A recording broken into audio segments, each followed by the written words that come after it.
कि बिना आग के कोई धुआं होता है क्या? पहली बात। आग लगी तभी तो फायर ब्रिगेड आई ना, वहां पर कुछ भी कैश अमाउंट आया तो कैसे वो आया? 5 लाख नहीं, 5 करोड़, 15 करोड़ नहीं, 15 लाख हो सकते हैं। आज की डेट में 20,000 रुपए भी आप कैश विड्रॉ नहीं कर सकते और 2 लाख से ज्यादा बैंक के अंतर्गत आप बिना डिजिटल, इसमें तो सारा कुछ ये तो डिजिटलाइजेशन है। पहले इलाहाबाद हाई कोर्ट में ही थे, फिर वापस यहाँ पर मतलब दिल्ली हाई कोर्ट में आ जाते हैं और वापस उनका ट्रांसफर क्यों कर दिया जाता है? क्या ये जो जज साहब वाला मामला है, ये लीपापोती की कोशिश, क्या उनको बचाया जा रहा है? और क्या जस्टिस कर्णन को सिर्फ इसलिए जेल में डाल दिया गया था क्योंकि वो एससी समाज से थे? ज्यादातर जो कार्रवाई होती है वो बहुजन समाज के जो ऑफिसर्स होते हैं उन पर तुरंत कार्रवाई हो जाती है कि संविधान से ऊपर कोई भी नहीं है, संविधान सर्वोपरि है। पूरा सिस्टम कुछ परिवारों में ही तो सिमट के रह गया। नमस्कार, मैं शंभू कुमार सिंह और आप देख रहे हैं नेशनल दस्तक। कल भी जैसे मैंने बताया था, एक एससी समाज से आने वाले जज थे, justice Karnan, Kolkata high court में जज थे। उन्होंने सुप्रीम कोर्ट को एक चिट्ठी लिख दी थी, लिफाफा में भेजा था कि कुछ जज जो हैं वो करप्ट हैं। इसी बीच एक खबर चल रही है यशवंत वर्मा के नाम से, कहा जा रहा था कि उनके यहाँ से पैसा मिला, अब कहा जा रहा है कि पैसा नहीं मिला, फिर उनका ट्रांसफ़र कर दिया गया। तो मेरे साथ दिल्ली यूनिवर्सिटी की प्रोफेसर हैं डॉक्टर चंद्रकांता के माथुर, जो जस्टिस कर्णन वाले के मामले को भी देख रही थी और इस मुद्दे को भी देख रही हैं। तो क्या इस पूरे मामले पर लीपापोती की कोशिश हो रही है? खुद सुप्रीम कोर्ट ने कहा है कि इस मामले को तुल न दिया जाए, लेकिन सवाल कई उठ रहे हैं कि जस्टिस कर्णन ने सिर्फ चिट्ठी लिखी थी, उनको जेल में भेज दिया गया, जेल में रहे वो बाकायदा। उसके बाद ये जो वर्मा जी हैं, इन पर आरोप लगा, ट्रांसफ़र क्यों किया गया, एकाएक आपात बैठक क्यों हुई, ये तमाम सवाल हैं जो सोशल मीडिया पर पूछे जा रहे हैं। कई सारे ऐसे सवाल हैं, इनके सारे जजमेंट को लोग सोशल मीडिया पर लिख रहे हैं कि किन किन मामलों में इन्होंने सरकार को क्लीन चिट दी है। ये भी सब पब्लिक डोमेन में, मैं नहीं कह रहा हूँ, ये तमाम चीज़ जो है वो पब्लिक डोमेन में है। मैं बता रहा हूँ पढ़ के, और सरकार चाहे तो इसको वेरीफाई कर सकती है, ये बहुत ज़रूरी चीज़ है। लेकिन ये सारी चीज़ें जो हैं वो पब्लिक डोमेन में है और मैं चाहता हूँ कि ये चीज़ें जो हैं वो आपके सामने आए कि किस तरह से कुछ बहुत सारे फैसले इनके थे और उन फैसलों से क्या प्रभावित हुआ है और जुडिशियल मैटर प्रभावित हुआ, ये बड़ा सवाल है। लेकिन अब जब ये कहा जा रहा है, अब तो पक्का मोदी स्वाह गिरोह का आदमी है ये जज के वेश में अपराधी, इस तरह के लोग कमेंट कर रहे हैं सोशल मीडिया पर। सोचिए, फायर ब्रिगेड के अधिकारी के कहने के लिए क्यों मजबूर किया गया कि जज के घरों में नोट के बंडल नहीं मिले? क्योंकि फिर सवाल उठता है कि नोटों के बंडल मिलने के बाद अमित शाह के अंडर काम करने वाले ईडी जज के यहाँ छापा क्यों मारने नहीं है? इनके कुछ फैसले हैं जो खुद ग्रोक ने बताया है। कांग्रेस के खिलाफ आयकर पुनर्मूल्यांकन कार्रवाई, जो कांग्रेस का जो अकाउंट फ्रीज हुआ था उसमें इन्होंने यही कार्रवाई में थे, इन्होंने बाद में इनकम टैक्स की कार्रवाई को सही ठहराया था, रिलीफ नहीं मिला था। चुनावी बॉन्ड स्कीम की वैधता, जिसको सुप्रीम कोर्ट ने बाद में अवैध घोषित किया, उसको इन्होंने हाई कोर्ट में रहते हुए वैध कहा था। दिल्ली आबाकारी नीति का मामला, केजरीवाल सरकार पर जो शराब घोटाले के आरोप थे उसमें भी ये इन्होंने सुनवाई की थी और मीडिया रिपोर्टिंग और जांच संबंधित जुड़े पहलू पर विचार किया गया था। तो ये और ईडी की कार्रवाई का हिस्सा था। प्रवर्तन निदेशालय की शक्तियाँ, ईडी को लेकर भी इनके मामले में कोर्ट गया था। तो कई तरह के लोग आर्गुमेंट दे रहे हैं, लोगों को लग रहा है कि क्या जज साहब को बचाया जा रहा है, क्या सब संविधान से ऊपर है? ये तमाम सवाल मैं आपको बता दूं कि हाई कोर्ट सुप्रीम कोर्ट को जजों को इम्यून प्राप्त है। अगर उनको हटाना है तो आपको संसद से प्रोसेस प्रक्रिया करके ही आप उनको हटा सकते हैं। क्या लगता है आप? मेरे साथ चंद्रकांता के माथुर हैं, डॉक्टर चंद्रकांता, ये दिल्ली यूनिवर्सिटी में पॉलिटिकल साइंस पढ़ाती हैं। कैसे देखती हैं आप इस पूरे मामले को? देखिए, आपने बहुत सारी चीज़ें अभी मेरे बोलने से पहले भी बहुत सारी चीज़ें आपने बता दी हैं, तो उसको तो मैं क्या ही रिपीट करूँगी। एज अ पॉलिटिकल साइंटिस्ट और एज अ रिसर्चर हम लोग इस चीज़ को समझने की कोशिश करते हैं कि संविधान, लोकतंत्र, जनता का शासन जनता के लिए, जनता के द्वारा, इसीलिए शायद लोकतंत्र को अपनाया गया। और डॉक्टर भीमराव अंबेडकर ने जिस संविधान की रूपरेखा भारत के लिए सोची, क्योंकि संविधान तो पूरे विश्व में हर राष्ट्र का अपना अपना संविधान है, पर भारत का ही संविधान सबसे अनूठा क्यों है?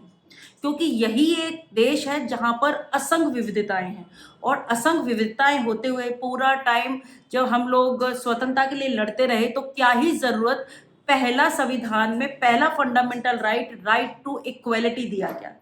पहले तो पहला फंडामेंटल राइट टू लिबर्टी होना चाहिए था।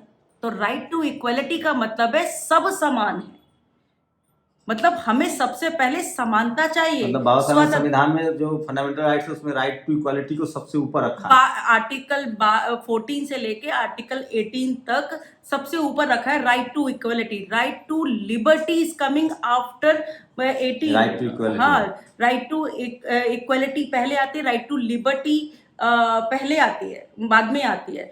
तो हमें जब लिबर्टी चाहिए और इक्वलिटी चाहिए, भारत में इतनी विविधता होने के बावजूद भी यहाँ पर बहुत सारा डिस्क्रिमिनेशन था, चाहे भाषा के आधार पर, चाहे जाति के आधार पर, चाहे क्षेत्र के आधार पर, और चाहे धर्म के आधार पर, जेंडर के आधार पर। मतलब वो तो डिस्क्रिमिनेशन, और वो तो लगातार सदियों से या कहा जाए जब व्यवस्था बनी है तब से ही वो डिस्क्रिमिनेशन है। जेंडर जो डिस्क्रिमिनेशन है वो कभी ख़त्म नहीं हो सकता, भले ही हम लोग बहुत दावा करें कि हम इक्वलिटी की तो बात इस मामले में कैसे देख रही, क्या लग रहा है आपको कि ये जिस तरह से आनन फानन में सारे फैसले हुए? जी, मैं वही तो चीज़ बता रही हूँ कि जो यहाँ पर ये जो मुद्दा है कि 2017 में 2015 में बेसिकली जो CS कन्नन कौन थे, पहले ये समझना पड़ेगा। CS कन्नन वो एक व्यक्ति थे जो उन्होंने बहुत सारे महत्वपूर्ण मतलब फैसले दिए, और वो एक दलित समाज से आते थे।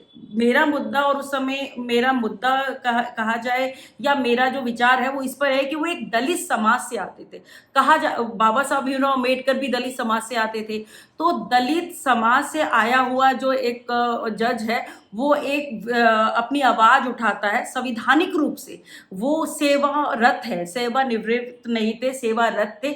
उस समय सिर्फ अपना एक पत्र लिखते हैं, मतलब supreme court chief justice of India को लिखा कि पत्र लिखा कि मुझे ऐसा लगता है, मेरे पास ऐसी कंप्लेन आई है कि आधा दर्जन जज जो है वो करप्ट हैं, जिसकी जांच हो। हाँ, वो करप्ट हैं, और इसकी जांच के लिए उन्होंने डिमांड की थी। उन्होंने मतलब वो जिसे कहा जाए डिमांड की है, ये नहीं कहा कि भाई ये है या नहीं है। ये तो सुप्रीम कोर्ट देखे कि वो क्या हो सकता है, क्या अपनी मर्यादा के अंतर्गत रहते हुए उन्होंने ये कहा कि जांच होनी चाहिए और आपको देखना चाहिए। उन्होंने सूचना दी, द राइट टू इंफॉर्मेशन के अंतर्गत उन्होंने एक तरीके से सूचना दे दी कि आपको देखना चाहिए। अपने हायर अथॉरिटी हाई कोर्ट के जज ने सूचना दी थी सिर्फ, और उनको जेल में डाल दिया। सूचना दी, और उस पर ही उनको तकरीबन 6 महीने के लिए जेल में, ये पहला मतलब मामला था, पहला मुद्दा था, पहली बार था कि हाई कोर्ट के जज को मतलब जेल की सजा हुई।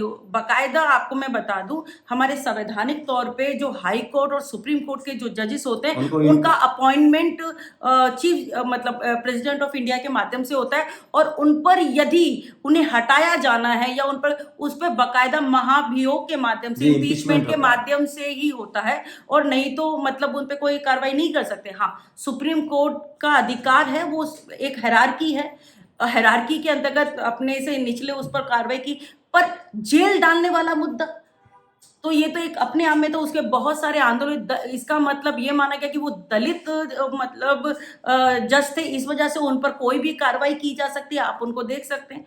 तो वो एक डिस्क्रिमिनेशन निकल कर आया, और उस पर काफ़ी मतलब बहुजन समाज ने उस पर आंदोलन भी किए, डिमांड भी की, पर अनफॉर्चुनेटली उस पर बहुत ज़्यादा ऐसे सुनवाई हुई नहीं, और उनको जेल में काफ़ी समय तक रहना पड़ा। मामले को उससे क्यों जोड़कर देखा जा रहा है?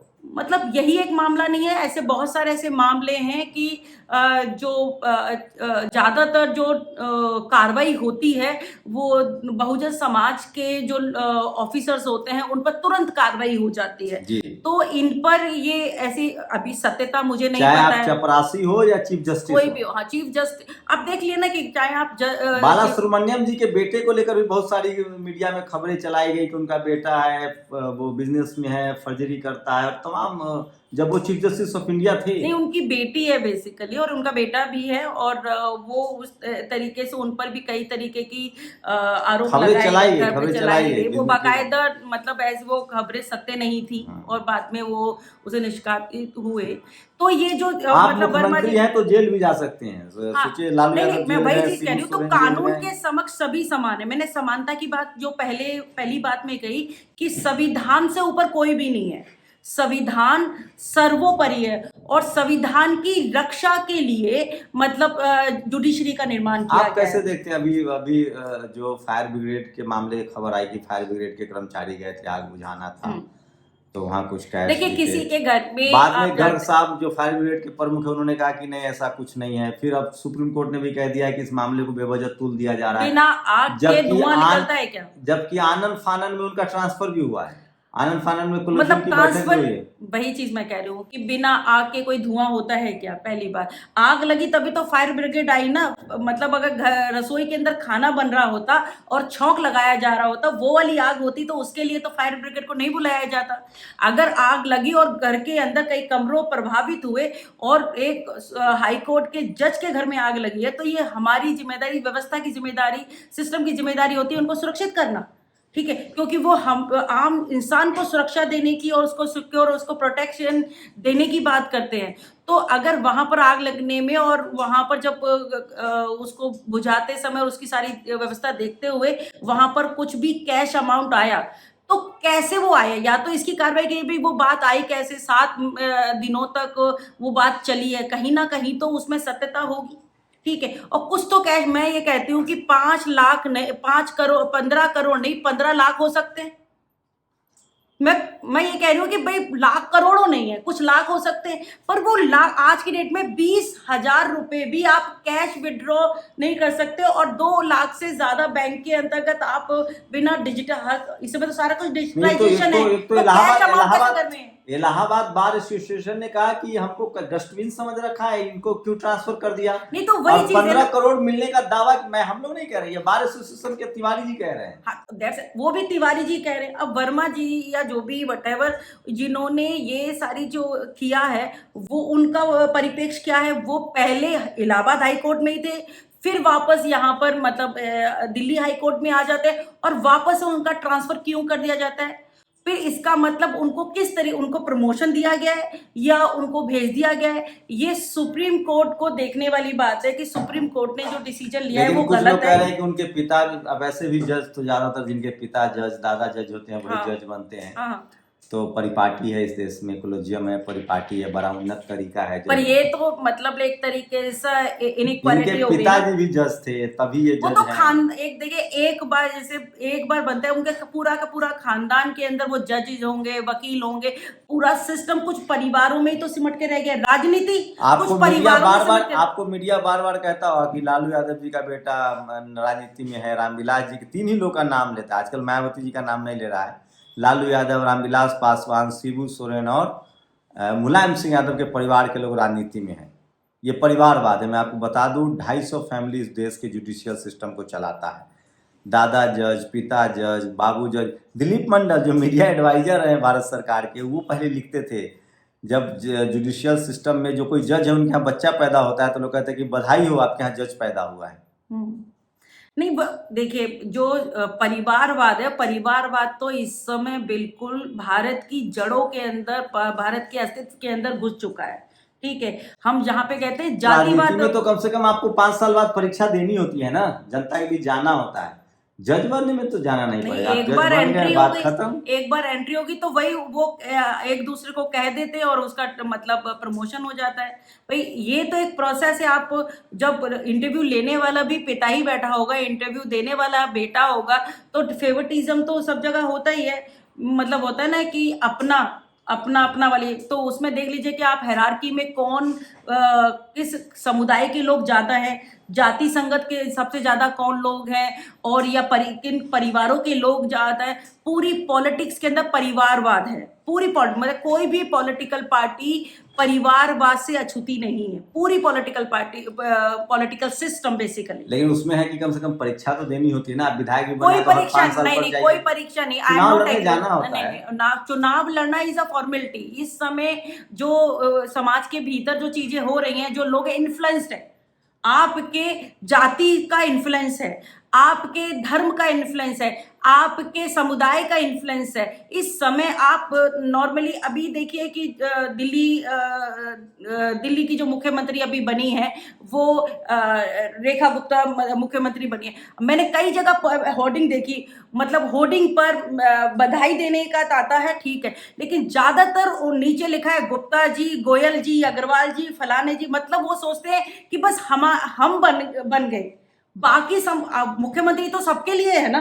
मुख्यमंत्री या प्रधानमंत्री या कोई भी बड़ा जो पद होता है, वो पद एक बार उस पद पे पहुंच जाते हो, वो पद महत्वपूर्ण होता है, ना कि वो जाति और समुदाय, क्योंकि आप सबके लिए हो। आप किसी एक के लिए, एक जाति, एक समुदाय के लिए नहीं होते हो। हम महिला बने तो हम सोचे सारी महिलाओं को रिप्रेजेंट करेंगे। ऐसा नहीं है कि सिर्फ अपना पेट है और मैं न दूं काऊ। ऐसी स्थिति थोड़ी होने वाली है। तो ये परिवारवाद जाति पॉलिटिक्स के अंतर्गत जो हो चुका है, लेकिन वह जातिवाद पूरी जड़ों के अंदर हमारे जुडिशरी सिस्टम के अलावा हमारे पूरे सरकारी सिस्टम में घुसा हुआ है। पूरा सरकारी सिस्टम के अंदर जातिवाद से लेके आप ये कहा जाए कि परिवारवाद घुसा हुआ है। अब आप मेरे जैसे लोग अगर कोई बात बोलेंगे और कहेंगे हम राजनीति करना चाहते हैं, नो, तुम्हारे बैकग्राउंड में कितने लोग, मतलब कौन था, आपके पास पैसा है, बहुत बड़ा ब्रीफ केस है, तो आप राजनीति कर सकते हैं।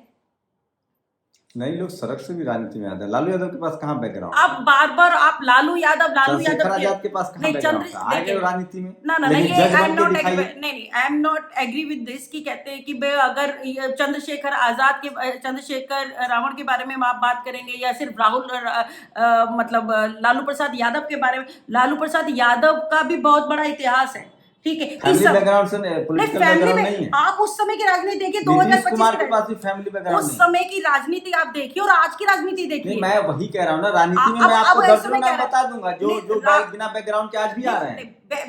वो बैकग्राउंड उन्होंने क्या किया? हाई कोर्ट नहीं, उन्होंने कितने लोगों को, परिवार के अलावा उनके पूरे परिवार में, मतलब उनके परिवार, साले से लेके, बेटे से लेके, बेटी से लेके, बहू से लेके, जो भी कुछ है, उनके अलावा कौन से जो जिन लोग हैं, मुझे 4 नाम बताइए कि जिससे कि वो मतलब अदर देन को मौका मिला है। उन्होंने एक पत्थर तोड़ती महिला भगवतिया देवी को राज्यसभा भेजा। अभी एक कपड़ा धोने वाली मुन्नी रजक को उन्होंने एमएलसी बनाया। अच्छा, एक आराम से गुलाम गौ जो कभी साइकिल से घूमते थे। लालू यादव ने बहुत पॉलिटिकल डाइवर्स काम किया है। लालू प्रसाद यादव जी ने बहुत काम किया। वो मेरा सवाल था, राजनीति में आप फिर भी संघर्ष करके आ सकते हैं क्या? जो कॉलेजियम सिस्टम है, हाई कोर्ट सुप्रीम कोर्ट में जो जज बनने, अभी तो एजुकेशन सिस्टम की, मतलब मैं एजुकेशन सिस्टम से आती हूँ, लेकिन कॉलेजियम कह रहा हूँ, जो हाई कोर्ट सुप्रीम कोर्ट में जो जज बनने की प्रक्रिया है, हाँ जी, उसमें कोई नॉर्मल आदमी बन सकता है क्या जज? नो, नॉट एट ऑल, नहीं बन सकता। मैं वही तो बात बोल रही हूँ कि जो उसके अंतर्गत जो जज के लेवल पे जाने, वकील तो आप बन सकते हो, छोटी मोटी नौकरी तो कर सकते हो, लेकिन जो हाई कोर्ट और सुप्रीम कोर्ट के जज में आप बिल्कुल नहीं जा सकते, आप बन ही नहीं सकते। चलिए, फिर भी हम लोग डाइवर्सिटी के बड़े पक्षधर हैं और मुझे पूरा भरोसा है फिर भी कुछ लोग आ रहे हैं अभी भी। लेकिन 2 जगह ऐसी हैं जिसको मैं जातिवाद का सबसे बड़ा किला कहता हूँ, अवैध किला, जिसमें अभी सेंधमारी नहीं हुई है। जब तक नेशनल जुडिशियल कमीशन नहीं आता, हाई कोर्ट सुप्रीम कोर्ट वो किला है जुडिशरी का। और दूसरा मीडिया। मीडिया में भी अभी भी SC ST जो 90% आबादी है देश में, खासकर SC ST OBC की, उनकी भागीदारी 9 के बराबर है। इसी बीच एक आपको अपडेट दे दूं, DY चंद्रचूड़ जो पूर्व चीफ जस्टिस ऑफ इंडिया थे, उन्होंने बाबा साहेब की एक आदमकद मूर्ति लगवाई है सुप्रीम कोर्ट परिसर में। खबर आ रही है कि मध्य प्रदेश में बाबा साहेब की मूर्ति लगने का विरोध हो रहा है। और ये सबसे बड़ी विडंबना है बेसिकली। वहां मैं एक और बात बता दूं, वहाँ एक कैश साहब हैं जो शेड्यूल कास्ट कम्युनिटी के हैं और वो हाई कोर्ट में जज भी हैं। उनके लेकर लगातार विरोध का दौर वहाँ चलता रहता है। शुक्रिया मैम हमसे पूरी बातचीत के लिए। Thank you. आप लोग अपनी राय जरूर दीजिए कि ये जो जज साहब वाला मामला है, ये लीपापोती की कोशिश, क्या उनको बचाया जा रहा है? और क्या जस्टिस कर्णन को सिर्फ इसलिए जेल में डाल दिया गया था क्योंकि वो एससी समाज से थे? मैं बार बार कह रहा इस हूँ, बात के लिए डिमांड करती हूँ कि जो जैसा अगर उनके खिलाफ अगर कार्रवाई की गई है तो बिना जाति परख से ऊपर उठकर, मतलब जो भी गलत करे, मतलब सभी लोग गलत नहीं होते, सभी लोग सही नहीं होते हैं। अगर जो गलत कर रहा है तो एक सुप्रीम कोर्ट ही एकमात्र ऐसी जगह होती है जहां पर सब लोग आकर एक हो जाते हैं। हमारा संविधान सिर्फ सुप्रीम कोर्ट को एक अधिकार देता है कि वो उसके दिया हुआ डिसीजन सिर्फ और सिर्फ राष्ट्रपति बदल सकते हैं, मतलब वो उसमें अपना पक्ष रख सकते हैं, अपनी बात उसमें बदलाव कर सकते हैं और किसी के पास नहीं होते। तो हमारे सिर्फ एक रूल ऑफ लॉ, मतलब जो है उसके अनुसार ही जो ये डेमोक्रेसी चले। तो ये लोग कह तो दिया गया उसमें कि कोई नोट नहीं मिला है, नहीं नहीं, ये इंक्वायरी और और सुप्रीम कोर्ट ने कह दिया कि इस मामले को तुल नहीं दीजिए, ऐसा कुछ नहीं हुआ है। बात हो गई, क्या बात कर रहे हैं आप? तो मैं ये कह रहा हूं, मैं इसीलिए इसमें ऐड ऑन कर रहा था कि इस देश में आप चपरासी बन जाइए या चीफ जस्टिस बन जाइए, चपरासी से लेकर चीफ जस्टिस तक आप बन सकते हैं, लेकिन जाति आपका पीछा नहीं छोड़ेगी। आप हाईकोर्ट के जज हैं तो आप जेल जा सकते हैं, शर्त है कि आप दलित हैं। और आप हाईकोर्ट के जज हैं, कुछ बड़े आरोप लग जाए, चिट्ठी पेपर में आ जाए, बवाल कट जाए, उसके बाद कह दिया जाएगा कि ऐसा कुछ नहीं हुआ है। मैं नेशनल दस्तक के माध्यम से अपने बहुजन समाज के सभी बंधुओं को एक बात और जो मैं अक्सर सोचती हूँ वो करें, जैसे धर्म बदलता है ना, धर्म बदला जा सकता है, आप अपनी जातियां बदलना शुरू कीजिए, आप अपनी जाति बदलना शुरू कीजिए और अपने आप को दलित सोचना बंद करके, अपनी दलित मानसिकता से परे हटकर आप अपने आप को एक बेहतर स्थिति एजुकेशन के माध्यम, एजुकेशन के रास्ते पर ले जाने की कोशिश कीजिए। बाबा साहब भीमराव अंबेडकर कभी इस बात पर डिमांड नहीं किया कि मैं इस जगह से आता हूं, मैं दलित हूं, इसलिए मुझे कुछ फेवरटिज्म किया जाए। आप काबिल हो और आपकी काबिलियत का कोई भी मतलब उसको छोटा नहीं कर सकता, तो अपनी काबिलियत को आगे ले जाकर अपने आप को साबित करो और एजुकेटेड बनो। ये सारी बारिशियों से बाहर निकल के go with the education all. बिल्कुल ठीक कह रही है। मैं फिर कह रहा हूँ, आप कितने काबिल हैं ये इस पर भी निर्भर करता है कि आपको मौका दिया जाता है कि नहीं, क्योंकि लगातार अभ्यास आपको मजबूत बनाता है। एक अभी खबर चल रही है, बीएचयू में एक एससी समाज का युवक धरना पर बैठा हुआ है, उसने मेन जनरल कैटेगरी से पीएचडी के लिए क्वालिफाई किया, लेकिन उसको दाखिला नहीं दिया जा रहा है। इस वीडियो पर आगे भी बातचीत करें। शुक्रिया मैम हमसे बातचीत करने के लिए। नेशनल दस्तक की आपसे गुजारिश है कि अगर इसको बचाना चाहते हैं तो नेशनल दस्तक को सब्सक्राइब करने के लिए रेड कलर के सब्सक्राइब बटन को दबाएं, फिर बेल आइकन की घंटी दबाएं। नेशनल दस्तक को बचाने के लिए बहुत जरूरी है कि हर खबर को शेयर करें, लाइक करें, कमेंट जरूर करें।